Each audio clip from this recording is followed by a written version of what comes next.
একটি ৩ দিন বয়সী শিশুকে নিলামে তোলা হয়। এই গোপন নিলাম সংস্থা শিশুদের বুদ্ধিমত্তা ও জেনেটিক বৈশিষ্ট্য অনুযায়ী তাদের দাম ঠিক করে। নিলামের আয়োজক শিশুদের বাবা-মায়ের জেনেটিক ইতিহাস সম্পর্কে বিস্তারিত তথ্য দেন। এই উন্নত জিনগুলো স্বেচ্ছায় সংগ্রহ করা হয়নি, বরং সংস্থা বিভিন্ন অবৈধ উপায়ে গোপনে সেগুলো সংগ্রহ করে এবং গর্ভবতী মেয়েদের মাধ্যমে স্বাভাবিক প্রসবের ব্যবস্থা করে। তাই আসল বাবা-মা তাদের সন্তানদের অস্তিত্ব সম্পর্কে কিছুই জানে না। উদাহরণস্বরূপ, যে শিশুটিকে এখন দেখা যাচ্ছে তার জিনগত বিন্যাস দেশের সেরা 1% মধ্যে পড়ে, আর তার প্রাথমিক মূল্য 250 মিলিয়ন ইউজান। যদি বাবা-মায়ের সর্বোচ্চ বুদ্ধি ও চেহারা থাকে, তবে এমন নিখুঁত জিন থেকে জন্ম নেওয়া শিশুর মূল্য কয়েক বিলিয়ন ইউজান পর্যন্ত হতে পারে। নিলামকারী সংস্থা আরও প্রতিশ্রুতি দেয় যে 18 বছর বয়স হওয়ার আগে শিশুটিকে বিনা শর্তে ফেরত দেওয়া যাবে, তবে যদি শারীরিক ত্রুটি না থাকে এবং শুধুমাত্র মতো পরিবর্তনের কারণে ফেরত দেওয়া হয়, তবে তা গ্রহণ করা হবে না। ফেরত দেওয়া শিশুদের পরিণতি আরও ভয়াবহ। নিলামকারী সংস্থা তাদের সিমেন্ট দিয়ে সম্পূর্ণ ধ্বংস করে দেয়, তবে অলৌকিকভাবে 5টি ফেরত দেওয়া শিশু বেঁচে যায়। সত্য উদ্ঘাটনের জন্য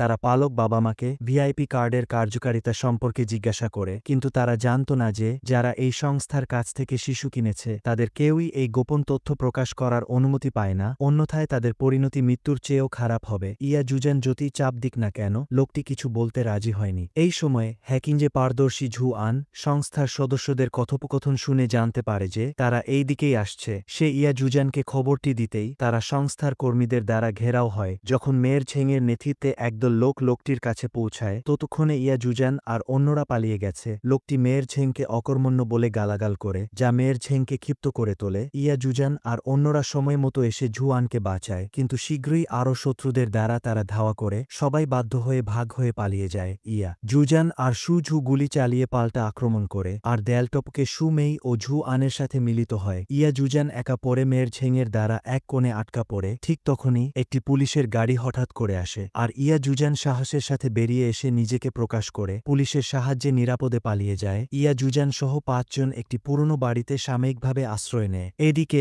পুলিশ তাদের পূর্বের বাসস্থানে একটি পারিবারিক ছবি খুঁজে পায়। ছবিতে সু ঝুয়ের মুখ দেখে একজন পুলিশ সদস্যের কয়েক বছর আগে মারা যাওয়া এক বন্ধুর ছেলের কথা মনে পড়ে। তারা দেখতে হুবহু একরকম। সু মেয়ের মা হঠাৎ ফোন করে তার স্বামীকে সু মেয়ের যত্ন নিতে বারবার অনুরোধ করে। সু মেই বুঝতে পারেনি কেন তার মা এই ফোনটি করেছে, এবং তিনি ভাবতেও পারেনি যে মেয়ের ঝেংয়ের হুমকির মুখে তার মা এই ফোনটি করেছে। এর উদ্দেশ্য ছিল সু মেই আর অন্যদের এখানে প্রলুব্ধ করা। ইয়া জুজান সু মেইকে খুঁজে বের করার সিদ্ধান্ত নেয়। একদিকে তাকে উদ্ধার করা, অন্যদিকে কার্ডটির কার্যকারিতা সম্পর্কে জিজ্ঞাসা করা। একজন উচ্চপদস্থ মহিলা পরিচালককে খুঁজে বের করে তিনি আশা করে যে পরিচালক তাকে একটি নিখুঁত শিশু জন্ম দিতে সাহায্য করতে পারবে। তিনি জানে যে পরিচালকের 14 বছর বয়সী মেয়ে অত্যন্ত প্রতিভাবান, তাই তিনি তাকে সারোগেট মা হওয়ার প্রস্তাব দেন। রাত নামলে ঝু আন অপারেশনের আগে সু ঝুকে একটি জিপিএস ট্র্যাকার দেয়, আর তাকে গোপনে সংস্থার সদস্যদের গাড়িতে সেটি স্থাপন করতে বলে। এরপর সবাই আবার ভাগ হয়ে সু মেয়ের মাকে খুঁজতে হাসপাতালে প্রবেশ করে। ইয়া জুজান আর সু ঝু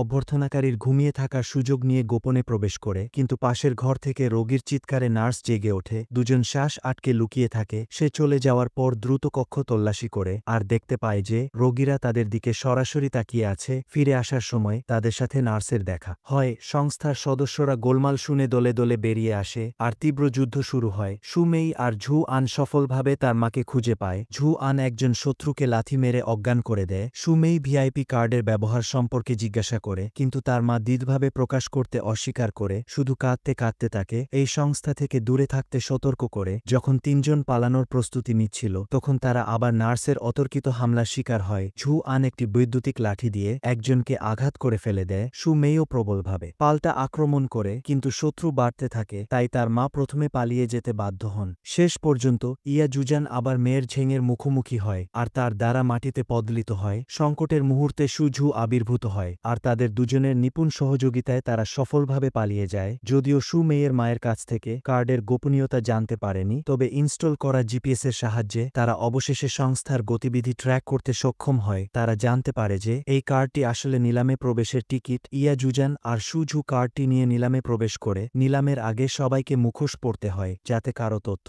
প্রকাশ না হয়। এখানে তারা শিশুদের নিলামের পুরো প্রক্রিয়া প্রত্যক্ষ করে, আর অবশেষে তাদের আসল উৎস ও ফেরত দেওয়ার কারণ জানতে পারে। ইয়া জুজান যখন চারদিকে তাকাচ্ছিল, তখন সে দেখতে পায় একজন তার দিকে তাকিয়ে আছে, এবং সেই ব্যক্তিটিই ছিল এই নিলামের আয়োজক পরিচালক। যখন ইয়া জুজান আর সু ঝু চলে যাওয়ার প্রস্তুতি নিচ্ছিল, ততক্ষণ পরিচালক আবার তার দিকে তাকান। এখানে এই ৩ নম্বর এপিসোড শেষ হয়। পরবর্তী এপিসোডের জন্য আমাদের ভিডিওটি লাইক আর চ্যানেলটি সাবস্ক্রাইব করুন।